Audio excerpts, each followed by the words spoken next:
श्री स्वामी समर्थ. सद्गुरू परमपूज्य मोरेदादा, सद्गुरू परमपूज्य गुरुमाऊली यांच्या चरणी त्रिवार वंदन. सगळ्यांच्या सगळ्या चांगल्या इच्छा लवकरात लवकर पूर्ण होत, हाती घेतलेले प्रत्येक कार्य स्वामींच्या कृपेने लवकरात लवकर पूर्ण ही स्वामी चरणी प्रार्थना करूया आणि आजच्या सुंदर अनुभवाला सुरुवात करूया. त्या अगोदर आपल्या या अगोदरच्या सगळ्या अनुभवाला तुम्ही खूप छान प्रतिसाद देता, प्रत्येक जण शेवटपर्यंत अनुभव बघत आता, त्यासाठी तुमचे सर्वांचे मनापासून आभार मानते. आणि चला तर आता सुरुवात करूया.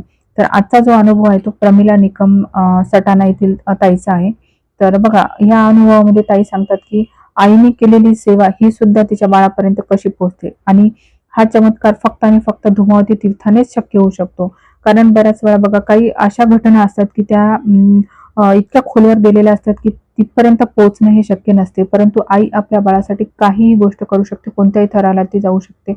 मग स्वामींवर जर एवढा खोलवर विश्वास ठेवला तर स्वामी सुद्धा अगदी मोठ्यातली मोठ्या संकटातून सुद्धा तिला आणि तिच्या बाळाला सुखरूप काढतात. हेच या अनुभवातून ताईला आपल्याला सांगायचे.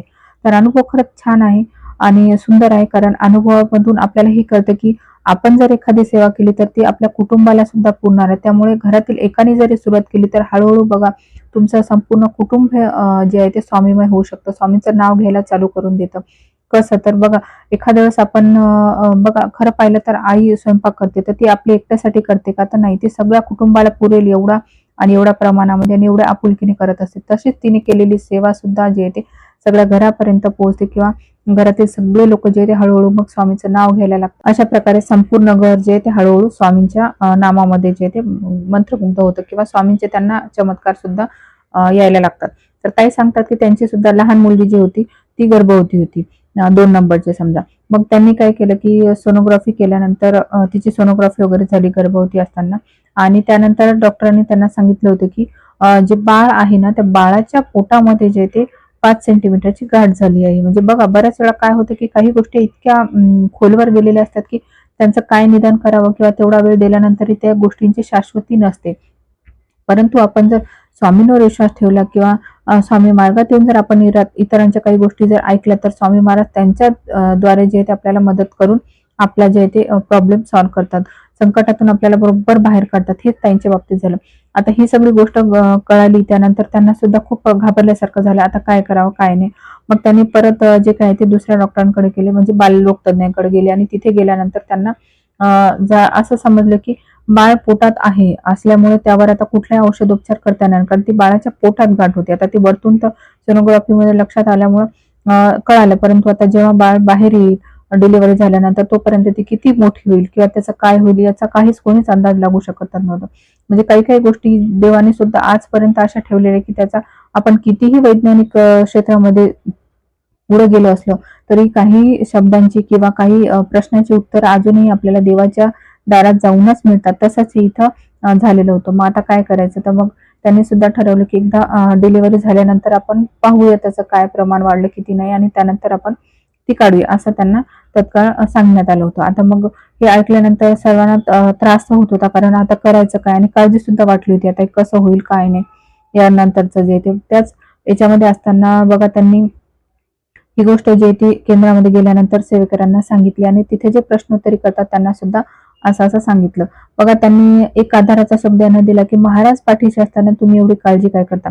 जो त्याला जन्म द्यायला सिद्ध असतो तोच त्याला सगळ्या गोष्टींमध्ये तारणणार सुद्धा तोच असतो, असं त्यांनी सहज त्यांना बोलून दिलं. त्यावेळेला काय मनाला जे ते उभारी आली की आता आपल्या बाळाला काहीच होणार नाही आणि सुखरूप सगळ्या गोष्टी पार पाडतील. मग त्यांनी जे ते आपल्याला सेवा सुद्धा दिली म्हणतात. ताई सांगतात की त्यांनी सेवा सुद्धा दिली आणि सांगितलं की ही जी काही धुमावती तीर्थाची सेवा आहे ती तुम्ही नित्य नियमाने बाळ येईपर्यंत बाहेर तुम्ही व्यवस्थित करा, पूर्ण श्रद्धेने महाराजांना विनंती करा. महाराज बरोबर एका आईची हाक जे ती बरोबर ऐकणार आहेत, कारण ती तिच्या लेकरासाठी सर्व समर्पण करायला तयार राहते.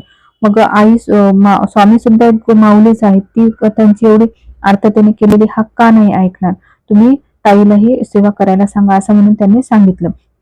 बघा, त्या तेवढ्या वाक्यानेच ताई सांगतात की एवढा आधार वाटला आणि कुठेतरी मनात आशा पल्लवित झाली की आता आपलं हे सगळं ठीक होणार आहे, कारण महाराजांच्या दरबारात जाऊन त्यांच्यापर्यंत जर ही गोष्ट कळली तर महाराज बरोबर आपल्याला यातून बाहेर काढणार, असा मनातून ठाम जे ते निर्णय सुद्धा झाला. आणि घरी गेल्यानंतर आम्ही रोज जे आहे ते ताईला मग धुमावती तीर्थ देण्यास चालू करून दिलं होतं.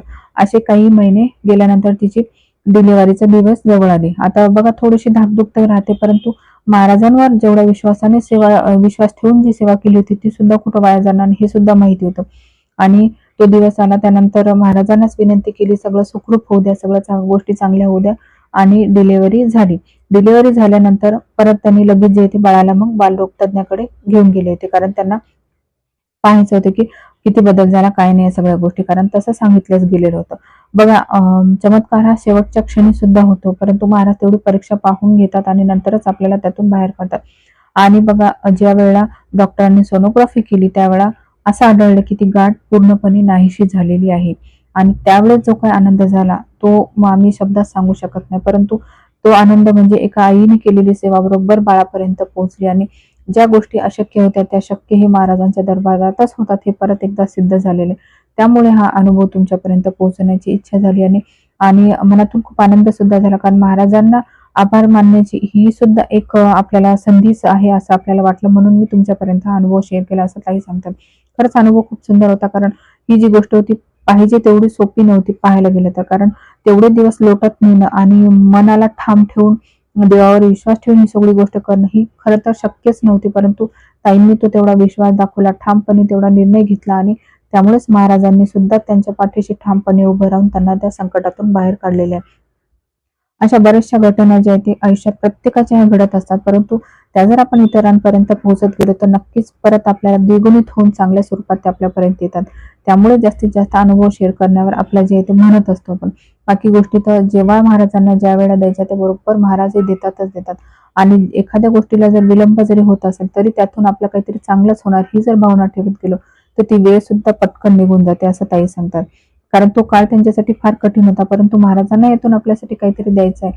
कारण ज्यावेळेला देव हा दुःख देतो किंवा एखाद्या गोष्टींचा त्रास देतो तर त्यातून आपल्याला खंबीर बनवण्यासाठीच तो काहीतरी नियोजन हा करत असतो. असं जर समजून आपण त्या गोष्टीतून निघून गेलो त्या वेळेतून तर आपल्याला त्या वेळेचा त्रास सुद्धा होत नाही आणि पुढचा जो काही रिझल्ट असतो तो सुद्धा खूप मोठा आणि पाहण्यासारखाच असतो. त्यावेळेला आपल्याकडे शब्दच नसतात की आपण कशा प्रकारे महाराजांची जे ते आभार मानावे.